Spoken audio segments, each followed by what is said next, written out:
Olá pessoal, tudo bem? Estamos aqui agora para uma aula da segunda série e segunda etapa do ensino médio. Também revisão, como nós já fizemos também hoje a da primeira série, primeira etapa. Nós vamos trabalhar com ser humano e sensibilidade, percepção. O que podemos conhecer? Se nós podemos conhecer de verdade, se o conhecimento é verdadeiro, como que acontece esse conhecimento? Nós trabalhamos todos esses conteúdos na escola João Blay, aqui em Castelo, Espírito Santo, o desenvolvendo com as turmas da segunda série do ensino médio e também com a segunda etapa da EJA. O meu nome é professor Wagner Barbosa de Oliveira. Unidade 1. O que é conhecimento? Revisão. Revisão porque é o conteúdo que nós já trabalhamos nas aulas anteriores. Agora nós vamos estar fazendo o fechamento dessa questão do conhecimento, que tem o texto para vocês estarem construindo o relato depois sobre essas questões do conhecimento e tá postando pra gente. Ser humano e sensibilidade.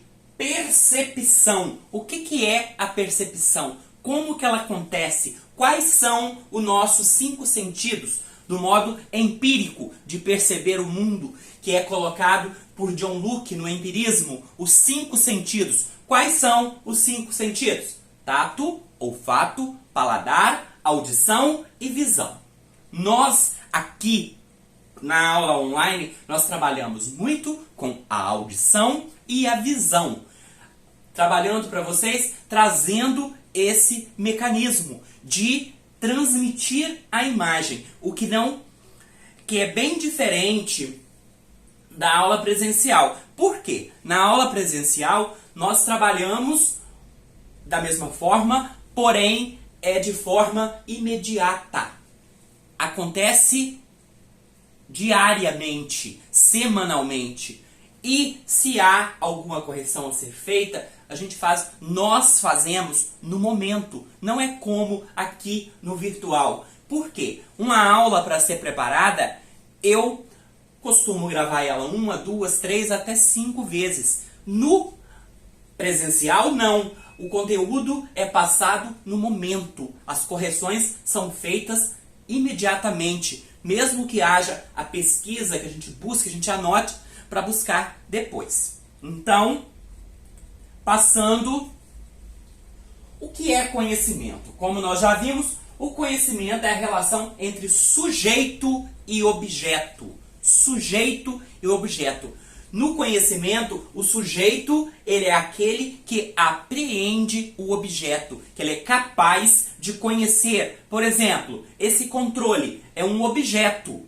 Eu tenho que abstrair ele como controle. Ele foi nomeado como controle por nós, seres humanos.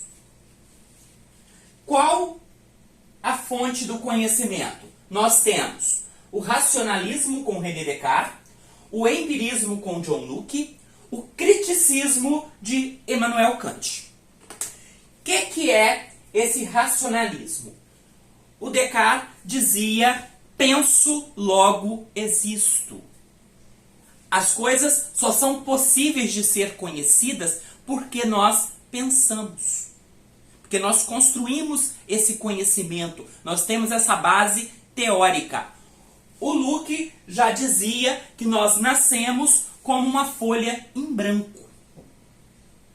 Como uma folha em branco. O que seria isso? O conhecimento ele é construído através dos sentidos. Mas o criticismo com Immanuel Kant, ele dizia que os sentidos podem nos enganar. Como nós vimos na videoaula anterior, que foi passado um vídeo a respeito dos sentidos. A imagem 3D, ela pode nos enganar. A nossa percepção pode ser enganosa. Nós podemos enxergar um oásis no horizonte e ele não ser verdadeiro. Ser uma sensação enganosa. O racionalismo nos aponta a importância da razão e do pensamento. O racionalismo é somente a razão e o pensamento que é válido. O empirismo, para a importância da experiência e dos sentidos.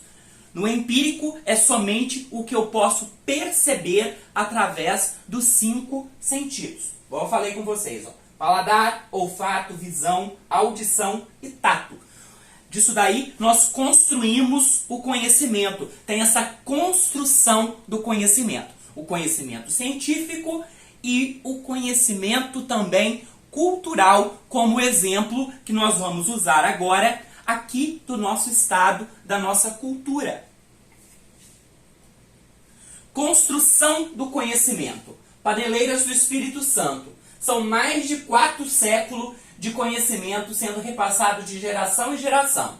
Tanto que hoje é reconhecido pelo IPAM, Instituto do Patrimônio Histórico e Artístico Nacional, como bem cultural de natureza imaterial. Aqui está a fonte, não inventei a informação.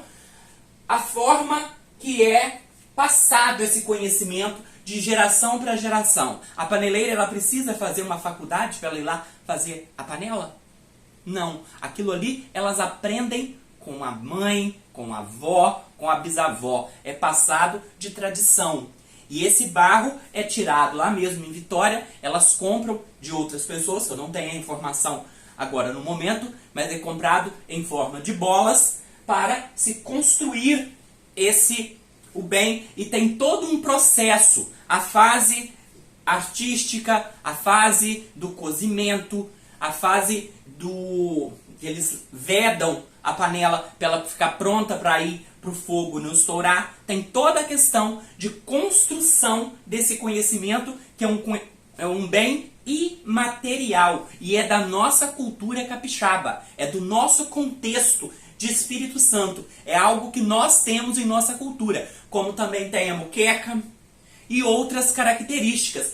Aqui mesmo no sul do estado, se formos para a região de Marataízes, Piúma, nós temos na beira das estradas o artesanato, que é feito com conchas, que é feito com material extraído da própria natureza, com pedras e outros materiais que nós podemos observar em nossa cultura, que é passado de geração para geração. Como também os pescadores, que é do nosso litoral, a pesca, ela é transferida de pai para filho. É como se fosse quase que uma herança cultural. Não é como se fosse, não. É uma herança cultural que é transmitida de um para o outro.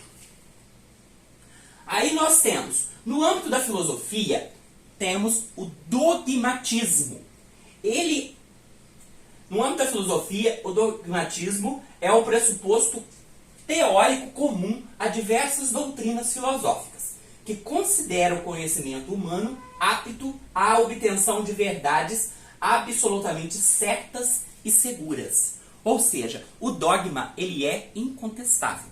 Aqui nós estamos falando de Idade Média, de Igreja Católica, onde os dogmas não eram questionados, onde o homem colocava a imagem de Deus acima de tudo.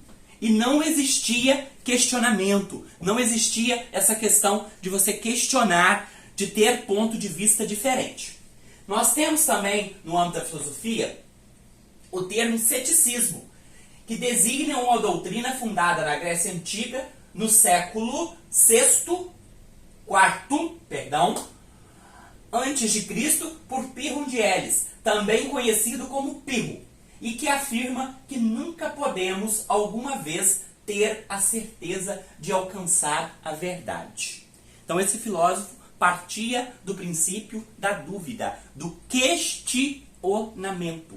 E nós temos que entender que na nossa cultura, nós só chegamos aqui hoje, eu só consigo falar com vocês via online, vocês vão estar assistindo essa aula posteriormente, após eu terminar de editar, de configurar direitinho, de postar aqui no canal.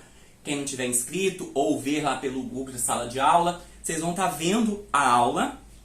Por quê? Existe toda uma evolução histórica que partiu desde os pré-socráticos para poder chegar hoje, eu ter a câmera, eu ter o notebook que transmite a imagem para a televisão, o celular que capta a minha voz e a minha imagem, junto com o conhecimento. Aí nós podemos ter certezas ou dúvidas. Só que nessa questão, como nós vimos na parte anterior aí, ó, cadê? A construção do conhecimento, volta um pouquinho mais. Peraí. Aqui, achei. No âmbito da filosofia, o dogmatismo é o pressuposto teórico comum a diversas doutrinas filosóficas que considera o conhecimento humano apto à obtenção de verdades absolutamente certas e seguras.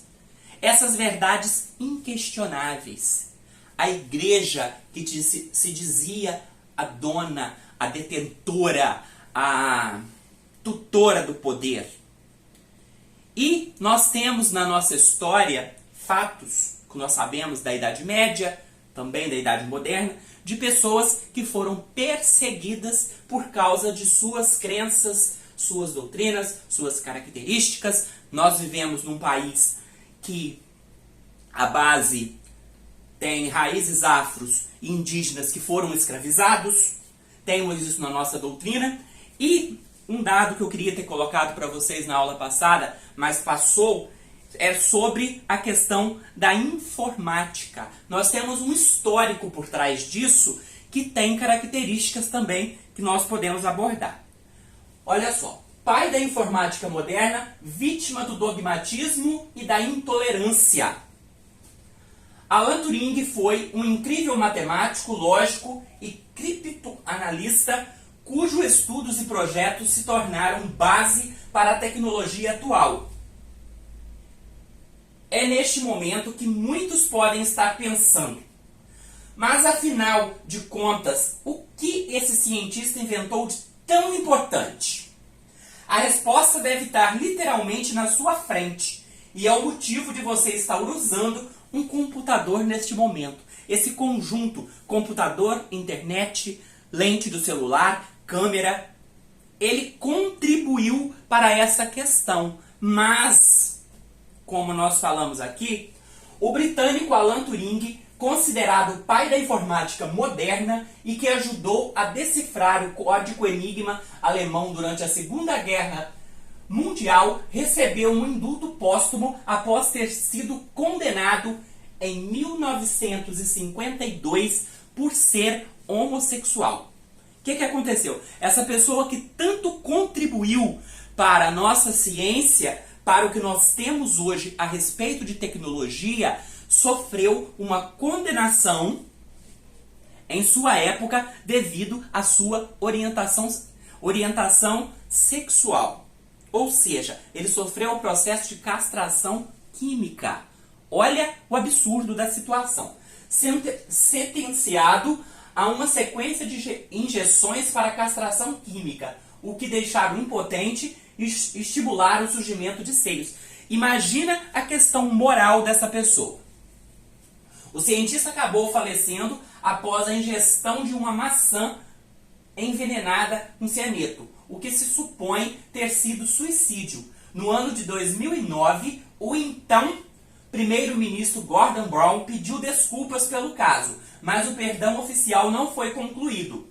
Assinado pela Rainha Elizabeth, o documento que remove as acusações contra Turing foi emitido sobre a prerrogativa real de piedade após uma longa campanha que culminou em um pedido de Chris Craig, o ministro da Justiça britânico, pela anistia do cientista. Seus feitos foram sombreados pela sua condenação por atividade homossexual. Uma sentença que hoje consideraríamos injusta e discriminatória e que agora repelimos, afirmou o político.